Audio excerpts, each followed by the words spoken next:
15 यदि ए बराबर अवयव 2 ऋण 3 5 3 2 ऋण 4 1 1 ऋण 2 है तो ए का इनवर्स ज्ञात कीजिए। ए के इनवर्स का प्रयोग करके निम्नलिखित समीकरण निकाय को हल कीजिए। जो है ये, तो हमें इसमें अवयव ए दिया हुआ है और हमें इसकी सहायता से ए का इनवर्स ज्ञात करना है और ए के इनवर्स का प्रयोग करके हमें इस समीकरण निकाय को भी हल करना है। मतलब हमें इसमें एक्स वाई और जेड का मान ज्ञात करना है। तो इस ए की इनवर्स की सहायता से हमें इसमें एक्स वाई और जेड का मान ज्ञात करना है और यदि हम इसकी सहायता से अवयव ए ज्ञात करते तो उसका मान यही होता और इसके इनवर्स का मान वही होगा जो इसके अवयव ए के इनवर्स का मान होगा। तो हम यहाँ पर लिखेंगे दिया है 2x ऋण 3y धन 5z बराबर 11, 3x धन 2y ऋण 4z बराबर ऋण 5, x धन y ऋण 2z बराबर ऋण 3। फिर यहाँ पर अवयव ए बराबर 2 ऋण 3 5 3 2 ऋण 4 1 1 ऋण 2। तब इसका इनवर्स ज्ञात करने से पहले हम इसमें सारणिक ए ज्ञात करेंगे जिससे हमें पता चलेगा कि यहाँ पर इसके इनवर्स का अस्तित्व है या फिर नहीं। तो सारणिक ए बराबर, तो इसे ज्ञात करने के लिए हम इसका रो 1 के अनुदिश प्रसारण करेंगे।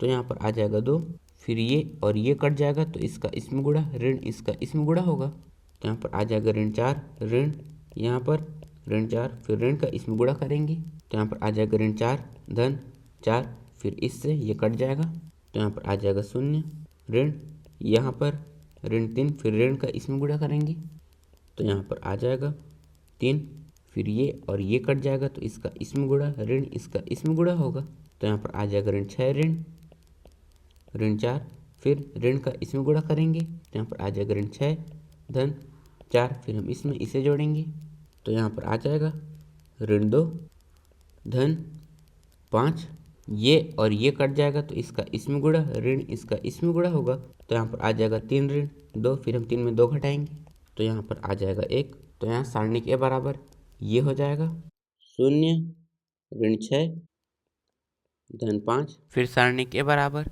ये हो जाएगा ऋण 1। तो यहाँ पर सारणिक ए का मान ऋण 1 आया है जो कि 0 के बराबर नहीं है। इसका मतलब है कि यहाँ पर एक इनवर्स का अस्तित्व है। तो हम लिखेंगे यहाँ सारणिक ए 0 के बराबर नहीं है अतः ए इनवर्स का अस्तित्व है। यहाँ पर इसका अस्तित्व है तो हम इसे ज्ञात करेंगे।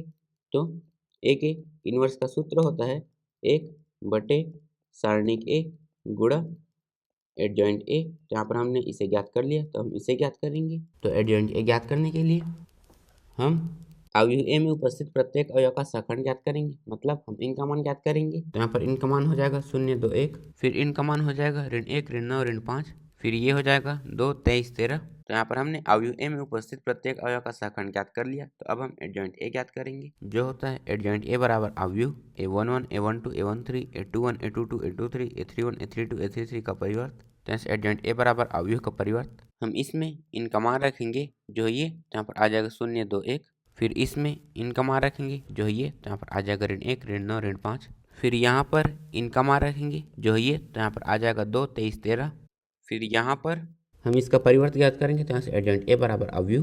तो उसके लिए हम इसे इस तरह लिखेंगे तो यहाँ पर 0 2 1 फिर इसे इस तरह तो यहाँ पर ऋण 1 ऋण 9 ऋण 5 फिर इसे इस तरह तो यहाँ पर 2 23 13। तो यहाँ पर हमने सारणिक ए भी ज्ञात कर लिया और एडजॉइंट ए भी ज्ञात कर लिया। तो अब हम ए का इनवर्स ज्ञात करेंगे जिसका सूत्र होता है 1/, सारणिक ए गुणा एडजॉइंट ए। तो यहाँ से ए का इनवर्स बराबर हम यहाँ पर इसका मान रखेंगे जो है ये तो यहाँ पर आ जाएगा 1/, ऋण 1 और हम 1/, ऋण 1 को सिर्फ ऋण 1 लिख सकते हैं। फिर हम इसका मान रखेंगे जो है ये तो यहाँ पर आ जाएगा अवयव 0 ऋण 1 2 2 ऋण 9 23 1 ऋण 5 13 फिर ऋण 1 का हम इसमें गुणा करेंगे तो यहाँ पर आ जाएगा ए के इनवर्स बराबर अवयव 0 1 ऋण 2 9 ऋण 23 ऋण 1 5 ऋण 13। यहाँ पर हमने ए का इनवर्स ज्ञात कर लिया। तो अब हम एक्स वाई और जेड का मान ज्ञात करेंगे। तो अब यहाँ पर है 2x ऋण 3y धन 5z बराबर 11, 3x धन 2y ऋण 4z बराबर ऋण 5, x धन y ऋण 2z बराबर ऋण 3। फिर दी गई समीकरण निकाय को a गुणा x बराबर b के रूप में लिखने पर जहाँ a बराबर हो जाएगा अवयव 2 ऋण 3 5 3 2 ऋण 4 1 1 ऋण 2। फिर यहाँ से x बराबर ये हो जाएगा एक्स वाई जेड तो यहाँ पर आ जाएगा एक्स वाई जेड। फिर b बराबर वो हो जाएगा 11 ऋण 5 ऋण 3 तो यहाँ पर आ जाएगा 11 ऋण 5 ऋण 3। तो हमें इसमें इसका मान ज्ञात करना है और यहाँ पर a गुणा x बराबर b है। तो इसका मान ज्ञात करने के लिए हम a को इस तरफ ले जाएंगे तो यहाँ से x बराबर आ जाएगा a का इनवर्स गुणा b। फिर हम इसका मान रखेंगे तो यहाँ पर आ जाएगा अवयव एक्स वाई जेड बराबर हम इसका मान रखेंगे तो यहाँ पर आ जाएगा अवयव 0 1 ऋण 2 9 ऋण 23 ऋण 1 5 ऋण 13। फिर इसका मान रखेंगे तो यहाँ पर आ जाएगा अवयव 11 ऋण 5 ऋण 3। फिर हम इन दोनों का गुणा करेंगे तो यहाँ पर अवयव एक्स वाई जेड बराबर अवयव। तो पहले हम इसका इसमें गुणा करेंगे तो यहाँ पर आ जाएगा 1। फिर यहाँ पर हम इसका इसमें फिर इसका इसमें गुणा करेंगे तो यहाँ पर आ जाएगा 2। फिर यहाँ पर 3।